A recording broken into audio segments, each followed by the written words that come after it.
মাসলাকে আলা হজরত কি আর বেরেলি মাসলাক কি আলাদা একটি দল? ইমামে আহলে সুন্নাত আলা হজরত রহমতুল্লাহ তাআলা আলাই আল্লাহ তাবারক তাআলার ওই পছন্দনীয় বান্দাদের মধ্যে একজন, যাদেরকে ইসলাম ধর্ম মুজাদ্দিদ উপাধি দ্বারা ভূষিত করেছে। হাদিসে মুবারাকা রয়েছে, আল্লাহ তাবারক তাআলা প্রতি ১০০ বছর পর এমন একজন সত্তাকে মনোনীত করেন, প্রেরণ করেন, সৃষ্টি করে থাকেন, যাদের গুণাবলী হল মাইয়ুজাদ্দিদুলাহা দীনাহা, যে সে আমার উম্মতের দিনকে নবায়ন করে দেয়। তো ইমামে আহলে সুন্নাত আলা হজরত রহমতুল্লাহ তাআলা আলাই বিগত শতাব্দী ১৪ শতাব্দী, এখন ১৫ শতাব্দী চলমান, তো বিগত যে ১৪তম হিজরি শতাব্দী ছিল সেটার মুজাদ্দিদ তিনি। তো ইমামে আহলে সুন্নাত আলা হজরত রহমতুল্লাহ তাআলা আলাইহির সময়ে অসংখ্য ফিতনার আবির্ভাব হয়েছিল, যেগুলোর মধ্যে আল্লাহ তাবারক তাআলার ব্যাপারেও এমন বিশ্বাস জনসাধারণের মাঝে ছড়াচ্ছিল যেগুলো থেকে আল্লাহ তাবারক তাআলা পবিত্র। উদাহরণস্বরূপ আল্লাহ তাআলার ব্যাপারে এটা বলা হচ্ছিল যে আল্লাহ তাআলা মিথ্যা বলার ক্ষমতা রাখেন, আস্তাগফিরুল্লাহ। আস্তাগফিরুল্লাহ। তো অনুরূপভাবে আল্লাহ তাবারক তাআলাকে মুজাসসাম শরীর বিশিষ্ট মানার দৃষ্টিভঙ্গিও ছড়াচ্ছিল।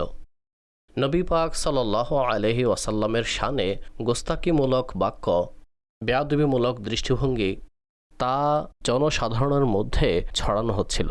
কোথাও আবার খতমে নবুয়তের ব্যাপারে মিথ্যা নবুয়তের দাবিদার মির্জা গোলাম আহমদ কাদিয়ানি তার অনুসারীরা মাথাচাড়া দিয়ে উঠছিল। কোথাও এমন লোকও ছিল যারা খতমে নবুয়তের অর্থের ব্যাপারে নিজেদের মন মর্জি অনুযায়ী মর্মার্থ উপস্থাপন করছিল, যা কোরআন ও হাদিস এবং ইজমায়ে মুসলিমিনের পরিপন্থী মর্মার্থ ছিল। অনুরূপভাবে ইসলাম ধর্মের যে মূল রেখা ছিল তার উপর আঘাত আসছিল, আর গুমরাহি এবং ভ্রান্ত বিশ্বাসকেই ইসলাম বলে উপস্থাপন করা হচ্ছিল। তখন আলা হজরত রহমতুল্লাহ তাআলা আলাই, যিনি ১৪ শতাব্দীর মুজাদ্দিদ এবং তিনি যে সময় তিনি তার জ্ঞানের গভীরতা আল্লাহ তাবারক তাআলা তাকে দান করেছিলেন, তখন ইমামে আহলে সুন্নাত এই সমস্ত যত ফিতনা ছিল আল্লাহ তাবারক তাআলার শানের ব্যাপারে ভ্রান্ত আকিদা ছিল সেগুলো খণ্ডন করেছেন। খতমে নবুয়তের ব্যাপারে আলা হজরত রহমতুল্লাহ তাআলা আলাই কলম ধরেছেন।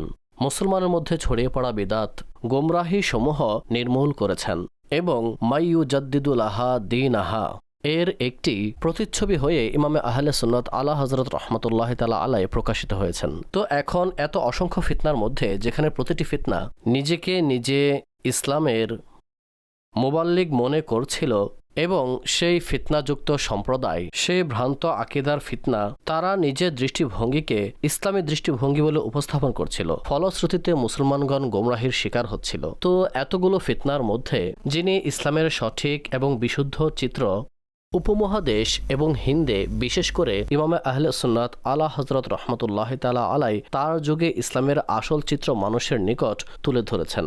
তো এখন আকিদাকে, সেই বিশ্বাসগুলোকে যেগুলো আমাদের আসলাফদের বিশ্বাস ছিল, উদাহরণস্বরূপ নবী করিম সাল্লাল্লাহু আলাইহি ওয়াসাল্লাম আল্লাহর দান ক্রমে গায়েবের ব্যাপারে অবগত, নবী পাক সাল্লাল্লাহু তাআলা আলাইহি ওয়াসাল্লাম এবং আল্লাহ তাআলার নেক বান্দা সালেহিনদের মাধ্যম তালাশ করা জায়েজ, সাহায্য চাওয়া জায়েজ, ইসালে সওয়াব জায়েজ, নবী পাক সাল্লাল্লাহু তাআলা আলাইহি ওয়া আলিহি ওয়াসাল্লামের মিলাদ পালন করা, যা সালফে সালেহিন হতে চলে আসছে।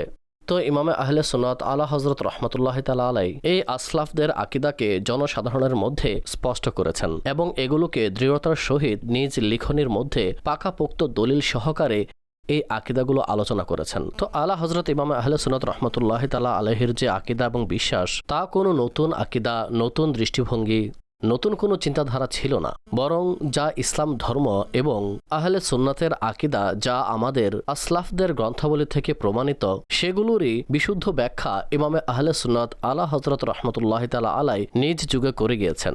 তো আহলে সুন্নাত ওয়াল জামাতের আকিদার মধ্যে যে ভ্রান্ত বিশ্বাসকে অন্তর্ভুক্ত করা হচ্ছিল, ইমামে আহলে সুন্নাত সেগুলো প্রত্যাখ্যান করেছেন এবং মুসলমানদেরকে বিশুদ্ধ ইসলামী দৃষ্টিভঙ্গি প্রদান করেছেন। যখন এত এত লোক ইসলামের খিদমতের দাবিদার ছিল কিন্তু গোমরাহির শিকার ছিল, তখন ইমামে আহলে সুন্নাত আলা হজরত রহমতুল্লাহ তাআলা আলাই মুসলমানদেরকে সঠিক দিক নির্দেশনা প্রদান করেছেন এবং এত অসংখ্য ফিতনা থেকে বেঁচে মুসলিম উম্মতের কাছে সঠিক দৃষ্টিভঙ্গি, যা ইমামে আহলে সুন্নাত কোরআন ও হাদিসের আলোকে স্পষ্ট করেছেন, এগুলোকে 14 হিজরি শতাব্দীর যুগকে যদি আমরা দেখি, তাহলে মুসলমানদেরকে পথভ্রষ্ট দল এবং ভ্রান্ত দৃষ্টিভঙ্গি থেকে বাঁচানোর জন্য একটি নাম দেওয়া হয়েছে, মাসলাকে আলা হজরত। অর্থাৎ যে দৃষ্টিভঙ্গি ইমামে আহলে সুন্নাত আলা হজরত রহমতুল্লাহ তাআলা আলাই তার নিজ কিতাবের মধ্যে কোরআন ও হাদিসের আলোকে, আসলাফদের শিক্ষার আলোকে উপস্থাপন করেছেন, তা বিশুদ্ধ তরিকা। আর এছাড়া ভ্রান্ত আকীদা প্রচারকারী যারা রয়েছে এবং তাদের যে দৃষ্টিভঙ্গি, সেগুলো থেকে বাঁচার জনসাধারণকে, মুসলিম উম্মতকে শিক্ষা দিয়েছেন।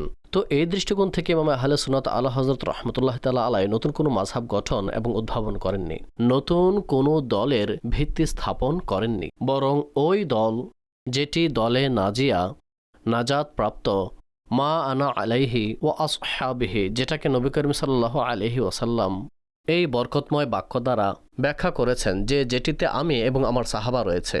তারপর এই পদ্ধতি আসলাফদের যে পদ্ধতি ছিল, তো ইমাম আহলে সুন্নাত আলা হযরত রাহমাতুল্লাহি তাআলা আলাইহির যত গ্রন্থ রয়েছে, সে সকল গ্রন্থ এবং তার ফতোয়া রজবিয়াকে যদি আপনি দেখেন, তাহলে আপনি প্রতিটি আকীদা ইমাম আহলে সুন্নাত আলা হযরত রাহমাতুল্লাহি তাআলা আলাইহির সেটাই পাবেন যা আমাদের আসলাফদের রীতিনীতি ছিল এবং আসলাফদের আকীদা ছিল।